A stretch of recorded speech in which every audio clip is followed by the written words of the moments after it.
Hey guys, it is 2:50 and I'm drinking this tea that says Sweet Dreams because I'm going to bed soon because it's 2:50 in the morning. But first, I wanted to talk about some gay shit. To the few heterosexuals that do watch this channel, or if you just happen to stumble across this channel and you are not gay, so you don't care about gay shit, I actually have a story that's going to be relevant regardless of anything if you know a gay person or if you are gay. The topic that I'm talking about in this video is going to be the straight crush. The reason I'm going to talk about the straight crush coming from a gay perspective is because it is something I see come up a lot where people are like, oh no, help, I have a crush on this person, what do I do with my life, I don't know what to do, and then they insert like black abyss here. And the thing is it can end really goodly, or it could end really badly, or it can just not end at all. There's a lot of outcomes that can happen from it. So what I'm going to do is share my experience. I have two experiences with it. One of them is a good experience, one of them is a bad experience, and I'm going to share both of those experiences with you. It can end badly, it can hurt, and if it ends badly... Okay, so hold on, let me back up. When a gay person develops feelings for a straight person, there's a lot of issues that can happen with that. A lot of the times it will end up awkward, and a lot of the times friends can work past it and they develop into some of the best of friends. And other times it doesn't end well, and it turns out those people never talk to each other again. What I want to talk to you about is the time that I ended up having a straight crush on my friend R, and we never talked again. Basically, I was going through a rough patch with one of my best friends in high school. To this day, I'm still friends with that person. And when I say rough patch, it's because we had a lot of ups and downs because it was another one of my straight crushes because I was discovering who I was. Now, this person R ended up showing up in my life. And then we ended up hanging out. We had like another amazing friendship. Like, it was one of the best things. It was the first time I was ever in a friendship that I was able to call a bromance because there was just so much that we did together.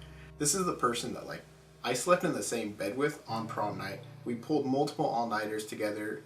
He would show up at my work like before I got off, pick me up, and then we go drive to hang out. We went to Portland together like so many times. Then there's also the small romantic gestures that both of us ended up putting out. He went to school in Seattle for like a year, and like I like drove to Seattle just to go hang out with him for his like finals week in school. And like we had an apartment like just ourselves. It was like a 2 or 3 bedroom apartment, just me and him, and like we ended up like cooking dinner for each other every day, and then just like literally sat and watched Netflix together. And there was so much about this that was just like, these are things you do with a couple. I developed feelings for him, and I don't know what he developed for me. It's still unknown to this day. And the reason I tell you this is because if there's a person who is straight, and then there's a person who's gay, and the person who's gay happens to be starting to develop feelings for the straight person, them sending a lot of mixed signals will start making the gay person develop more feelings. Or in my case, I don't know if that's everyone's case, but generally that's what happens. If someone sends mixed signals, they're going to start developing feelings, and they're going to assume that they're reciprocated because that's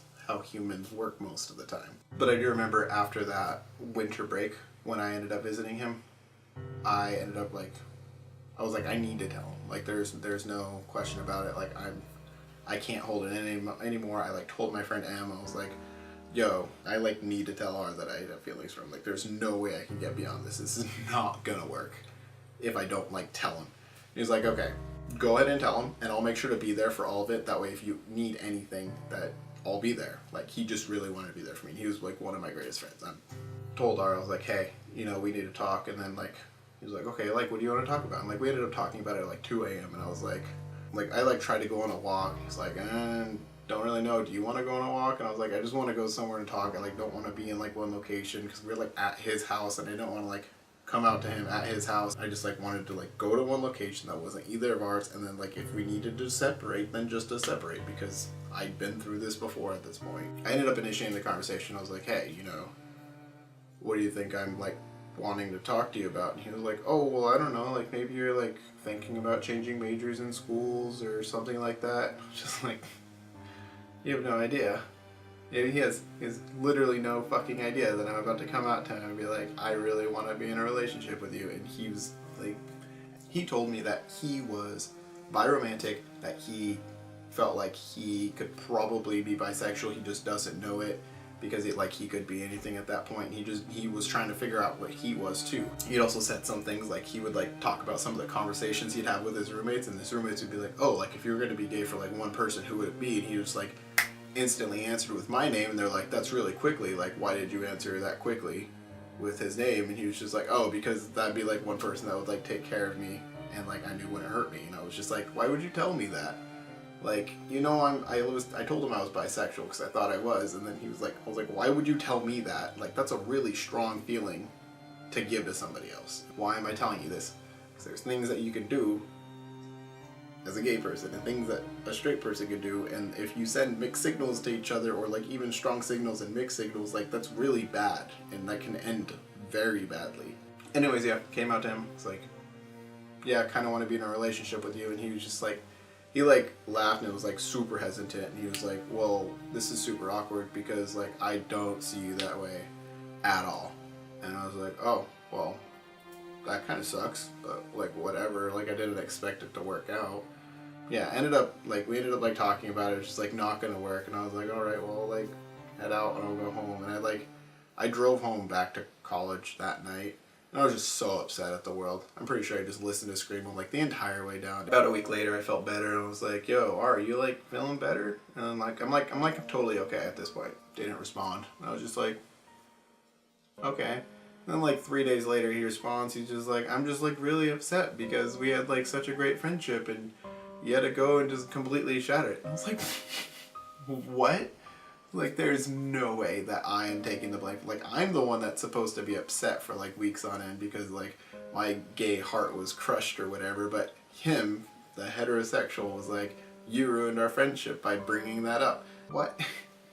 Like, seriously, that's how you're reacting to this? Like, I came out to you as like, hey, you're one of the coolest people I know, and I would be like honored to like go out with you, and you're like, hey, you ruined our friendship? Like, that's not okay.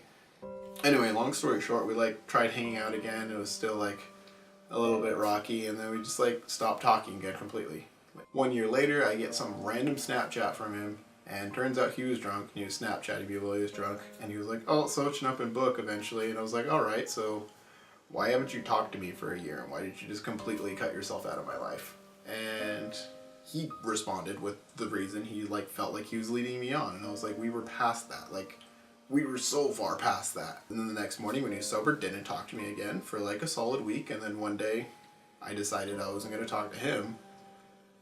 Then we both happened to get drunk on the same night, and then we Snapchat each other again. And he would only respond to me if he was drunk, and I would only respond to him if I was drunk. So it was like really stupid. And again, I went out to his house, hung out with him, and just realized that there was nothing there. Like, we were both like, we were okay with each other, we could like communicate, but I was just kind of like bored being there, and I was just like, this isn't like what I remember it used to be like at all.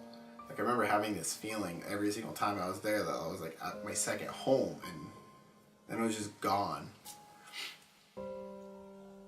Reason I wanted to share this story with you was because it can end good, and it can end bad, and it can end like terribly bad. It can like end not good at all, like to where you're just left with questions, and then you get answers to some questions, but then that just leads to more questions, and you're just completely fucking lost. And I've gone through that. So if you're straight, don't send mixed signals to your gay friend or bisexual friend or pansexual friend or whatever they're identifying as. Don't send mixed signals to your friend if you know that person has a possibility to be attracted to you.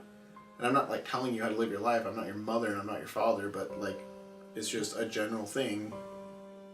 Be careful when you're playing with fire, because you can really burn somebody. And my best friend, to this day, actually, ended up coming back. We went through almost the same thing, except he didn't respond immaturely, and he's probably one of the most respected people in my life right now. If you want to see my really terribly told story on that, that is right here. You can click on that. It's beautiful. And yeah, I did a poor job explaining the story, but that's just because he's kind of still in my life, and I don't want to give away too many details.